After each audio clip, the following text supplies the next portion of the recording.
Posisi Redmi Note 14 Pro Plus ini cukup aneh, karena secara spek nggak jauh beda dari Redmi Note 14 Pro 5G yang punya harga lebih murah. Dan kalau nambah dikit bisa dapat Xiaomi 14T dengan spek berlimpah ruah. Terus, apakah artinya HP ini nggak menarik? Belum tentu. Gue punya beberapa informasi tambahan supaya kalian lebih mantep buat incar HP ini atau enggak. Plus, gimana ketahanan baterai HP ini buat temenin aktivitas gue dari pagi sampai malam? Apakah boros atau malah badak? Yuk kita bahas. Good morning guys, kali ini kita sehari bersama lagi bareng. Oke, impresi gue sama HP ini tadinya sih biasa aja ya, lebih agak nggak suka kalau emang kamera modulnya bener-bener bulat, tapi untungnya enggak tuh. Dan pas gue bandingin sama Pro 5G-nya yang non plus, kayaknya bagus juga ini HP dengan kamera modul yang menutup itu. Gerigi-gerigi di kamera belakangnya sih berasa bikin wah ya. Apalagi material backnya dari kaca juga. Looks dan feel mewahnya dapet kok di HP ini. Walaupun framenya masih dari plastik ya. Kalian bisa lihat nggak ada garis antenanya. Overall secara desain seri Pro Plus ini menurut gue yang paling cakep dan premium sih. Ditambah layar lengkungnya yang gue suka. Papa the winner! Papa the winner! Papa very fast! Oke guys, jadi sekarang kita mau ke pasar dulu. Kita mau cari sarapan sama ada cari barang juga di sana.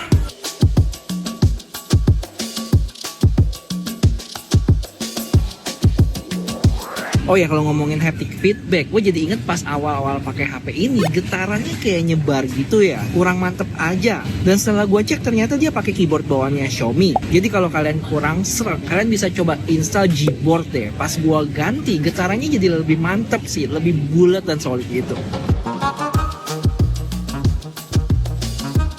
Oke, kenyang guys. Sekarang kita mau belanja dulu buat Imlek. Adanya fitur Circle to Search di HP ini sih bener-bener jadi daya tarik tersendiri ya. Biasanya sih gue paling suka buat bandingin harga online kalau lagi belanja.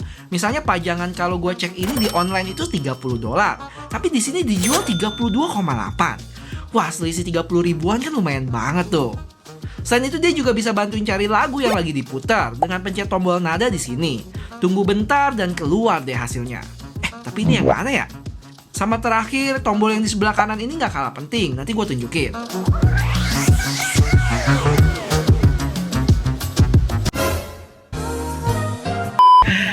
Kita lupa kalau ada sepeda balik lagi.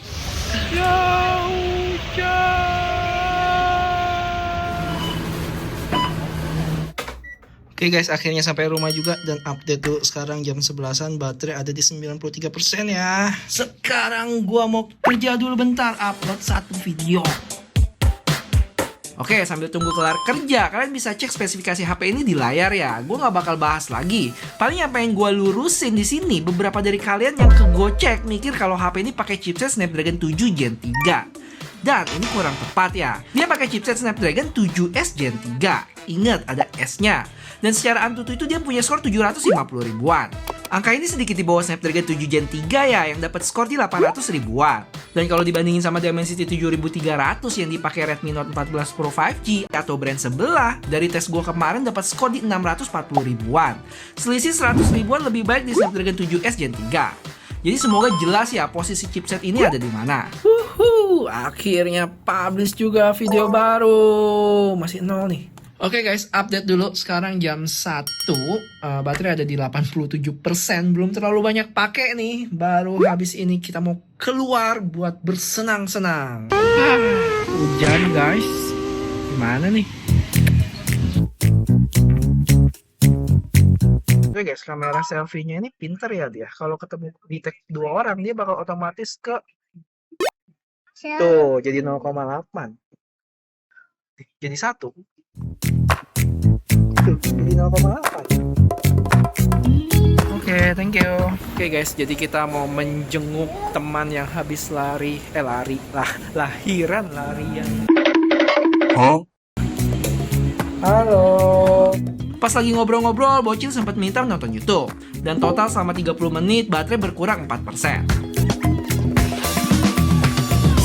Oh ya, buat yang mikir 200 megapiksel di HP ini gimmick, gue harus bilang enggak ya. Karena kalau dibandingin sama yang 1 kali biasa terus di crop jauh, kelihatan masih lebih baik 200 megapiksel. Dan dengan ini memungkinkan kita lebih leluasa buat crop gambarnya supaya dapat beberapa perspektif beda dari satu jepretan foto. Cuman harga yang mesti dibayar adalah ukuran filenya yang lebih gede sekitar 5 kali lipat dari foto biasa. Tapi berhubung storage-nya gede juga, 512 GB, nggak terlalu masalah. Habis itu gue sempat diajak mabar Mobile Legends bareng teman pakai settingan mentoknya ultra segame, sekitar 14 menit dan baterai berkurang 5%. Sebelumnya gue juga sempat ngukur FPS-nya ya, dan karena settingannya bisa ultra, jadi udah kebuka tuh 120 FPS. Yang dapat di FPS rata-rata hampir mentok di 116. Grafiknya ada bergejolak, tapi itu tipis-tipis aja. Untuk suhunya pun juga aman ya, anget dikit di 38an derajat. Oke guys, kita udah mau cabut nih dan update dulu. Sekarang jam 4, baterai ada di 64%. Oke, mari kita ngomongin kameranya dikit. Yang mana untuk resolusi mentok 4K 30-nya punya gambar yang lebih tajam dari 1080p. Tapi kadang berasa stutter dan sesekali ada patah-patah juga. Sedangkan untuk selfie-nya secara warna gue berasa agak kekuningan atau keijuan dikit gak sih? Terutama kalau udah low light kayak di indoor gini. Kalau pas outdoor tadi sih lebih mending. Terus buat yang kepo apakah bisa pindah lensa saat lagi recording, sayangnya nggak bisa ya. Jadi mesti stop dulu, pindah ultrawide dan rekam lagi. Sedangkan untuk kamera depan resolusinya bisa mentok sampai 1080p 60 fps ya guys. Lanjut, kalau buat foto hasilnya cukup baik kok. Apalagi 2 kali dan 4 kalinya dia ada in-sensor zoom yang pakai full resolusi 200 megapiksel yang di crop. Jadi punya gambar yang masih detail dibanding hasil 1 kali biasa yang di crop kedua atau 4 kali. Dan ini sampel video 4K lagi dengan kondisi pencahayaan yang cukup ya. Hasilnya bagus, tajam gambarnya dengan bokeh natural yang mantap. Dan ini untuk 1080p lensa wide yang kualitasnya sedikit menurun dari 4K tadi. Dan ini untuk ultra wide guys. Emang gambarnya jadi lebih soft ya. Nah, HP ini juga ada mode dual video yang cocok banget buat vlog. Bisa aktifin kamera depan dan belakang sekaligus. Cuman yang gue lihat nih kalau untuk dual video selalu ada delay gitu ya antara suara gue gini nih. Tapi pasti berasa deh.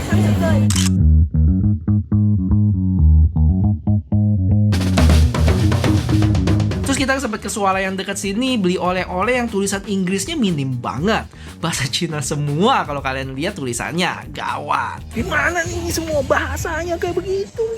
Wow. Hehe, yang barusan lebay aja sih gua. Kan ada circle to search, jadi no problemo.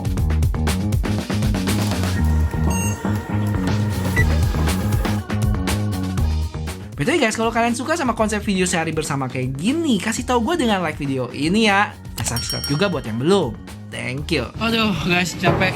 Kita ngaso dulu dan gue mau juga update. Sekarang jam 5.32, baterai masih setengah ya, di 50%. Oh ya, buat SOT sementara dapat di 3 jaman ya. Tapi kira-kira sampai akhir nanti dapat berapa ya? Apakah merosot jadi 5 jam aja? Atau badak bisa sampai 8 jam? Tungguin ya, penasaran juga nih gua. Oke, sambil kita ngaso bentar dan kayaknya mau makan juga di sini. Gua mau share satu fitur powerful AI yang sebenarnya belum banyak orang bisa maksimalin ini, yaitu AI subtitle. Jadi itu dia buat translate dari satu bahasa ke bahasa lain ya. Dan kebanyakan orang pakai fitur ini sebenarnya cuma buat translate pas lagi nonton video. Tapi sebenarnya dia lebih canggih dari itu loh. Karena konsepnya dia bisa menerjemahkan segala audio yang keluar dari HP kalian ke bahasa tertentu. Yang artinya saat kalian lagi call pun, entah telepon biasa ataupun pakai WhatsApp, bisa diterjemahin tuh. Kalau buat online meeting juga bisa. Mau Zoom call atau yang lagi gua coba ini pakai Google Meet juga bisa diterjemahin. Terus kalau kalian perhatiin bahasa yang disupport juga cukup banyak ya, dan pastinya ada bahasa Indonesia dong. Jadi ingat, kalau mau translate berupa audio, jangan lupa fitur ini. Oh ya, satu lagi masih tentang translate. Kalau kondisinya kalian ngomong langsung sama orang yang beda bahasa, bisa pakai aja fitur yang namanya interpret audio, yang tampilannya bisa dibikin berhadapan gitu. Jadi komunikasinya lebih mulus. Kayak yang sempat buat coba tadi sebelumnya sama salah satu pembeli di supermarket yang tadi. Permisi, toiletnya di mana ya? 请问厕所在哪里？谁是大堂？我不知道，好像在外面。Entahlah, sepertinya ada di luar. Oke guys, kelar makan, kita ke tempat selanjutnya.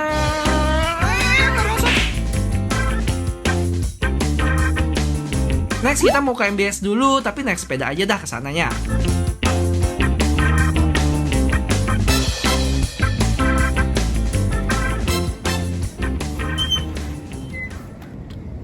Oke guys, salah satu nilai plus dari HP ini ada AI-nya yang super lengkap ya, terutama kalau dibandingin sama model dia yang lain. Mulai dari berhubungan sama yang ada di galeri, kayak dia ada AI Erase Pro sama AI Expansion. Terus dari Google itu dia ada Gemini sama Circle to Search. Sampai buat productivity ada AI Subtitle dan Interpreter tadi, AI Recording sama AI Notes. Cuma sayangnya saat video ini dibikin, untuk AI yang ada di galeri kayak AI Erase Pro sama AI Expansion-nya masih belum bisa dipakai ya. Kalau gue kepoin di websitenya Xiaomi Global bakal ready di Februari nanti, jadi mohon bersabar. Buat cara kerja beberapa fitur tadi, kalian bisa cek di video Xiaomi 14T gua. Di sana gua ada jelasin tentang fitur-fitur AI-nya. Are you ready, bocil? Yes. Aduh, sulit nih guys kalau bikin video sehari bersama tapi hujan terus di Singapura. Akhirnya ujung-ujungnya kita balik ke mall lagi. Dan update bentar, sekarang jam 7:30 dan baterai di 35%. Sleepy but excited. Oh ya guys, mari kita ngomongin perbedaan HP ini yang Pro Plus dengan Pro 5G. Yang mana banyak orang mikir perbedaannya itu ada di chipset sama charging doang. Yang sebenarnya nggak salah sih kalau ngomongin secara spek ya. Tapi di luar itu sebenarnya ada lagi, kayak misalnya contoh ada material yang gue bilang backnya ini gue lebih demen ya, dia dari kaca. Sedangkan yang Pro 5G non plus dia itu dari polikarbonat. Terus satu lagi yang banyak kelewat adalah AI-nya ya. Yang tadi gue udah sempat bilang kalau AI di Pro Plus ini dia yang paling lengkap. Mencakup productivity kayak AI Subtitle, Interpreter, Recording, dan Notes. Yang mana fitur-fitur ini nggak dimilikin sama yang Pro 5G loh. Sama terakhir ini ya desainnya sih. Terutama buat kamera modulnya yang menurut gue yang si Pro Plus ini lebih cakep ya. Dan pertanyaan selanjutnya, apakah perbedaan-perbedaan tadi sepadan?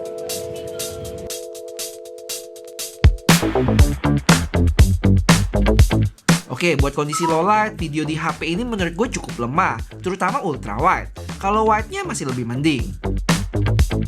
Gimana dengan foto? Hasilnya gue cukup suka sih, bukan yang super clear dan tajam gambarnya, tapi paling enggak bisa dipamerin ke sosmed. Cuman kadang exposure-nya ketinggian dikit sih, jadi gue masih turunin manual supaya bisa dapat hasil yang lebih mantap.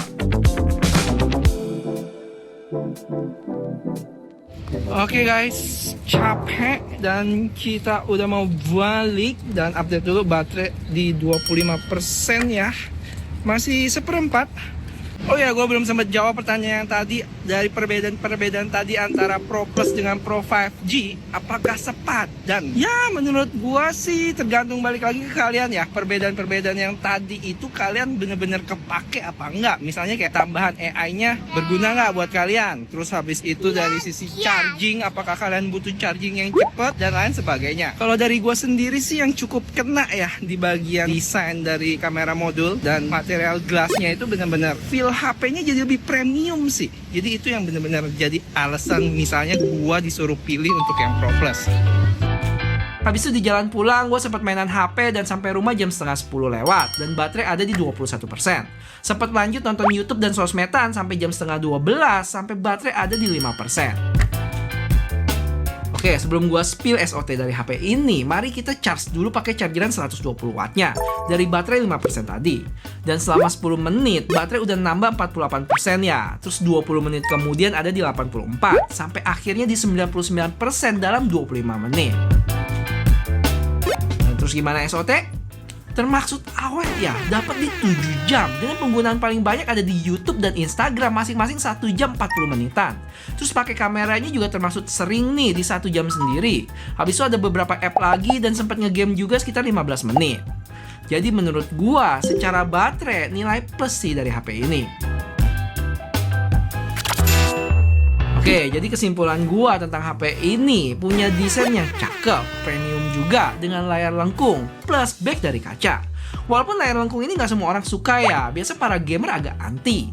Tapi menurut gua HP ini emang bukan buat mereka sih, khususnya buat para gamer berat. Bisa buat ngegame, tapi nggak sampai yang Genshin Impact rata kanan juga. Kayak Mobile Legends tadi di Ultra masih dapat FPS yang baik. Terus untuk baterai termaksud awet, dapat SOT tadi di 7 jam dan chargingnya juga ngebut. Sedangkan kamera, HP ini lebih bisa diandalkan buat foto-foto sih, terutama fitur 200 megapikselnya. Kalau videonya buat gue masih kurang. Ya semoga aja bisa diimprove di update software. Terakhir, kalau tadi kita udah ngomongin si Pro Plus dibandingin sama Pro 5G, gimana kalau dibandingin sama Xiaomi 14T? Ini serius menarik banget, karena performance super ngebut dengan kamera Leica di 14T nggak usah diraguin lagi. Tapi, apa aja yang mesti dipertimbangin? Pertama tentu kalian mesti keluarin budget lebih ya, karena asumsi 14 Pro Plus ini harganya sama kayak sebelumnya di 6 juta. Jadi kalian mesti nambah sekitar 500 ribu. Dan ingat, itu pun cuma dapat 256 GB, sedangkan 14 Pro Plus udah dapat 512. Habis itu secara desain, lagi-lagi tergantung selera. Buat gue kamera modul 14T agak kurang. Terus dari sisi layar juga mesti dipertimbangin kalian tim layar lengkung atau layar flat. Karena kedua HP ini beda aliran. Sama terakhir, untuk daya tahan baterai, kalau butuh yang lebih awet ya si Pro Plus ini. Karena dari tes sehari bersama 14T kemarin, SOT-nya nggak seawet Redmi. Jadi itu sih plus minusnya antara Redmi Note 14 Pro Plus sama Xiaomi 14T. Mana yang lebih baik ya disesuaikan lagi sama kebutuhan, preferensi, dan budget masing-masing, oke? Atau kalian ada pertimbangan lain nggak? Coba tambahin di komen.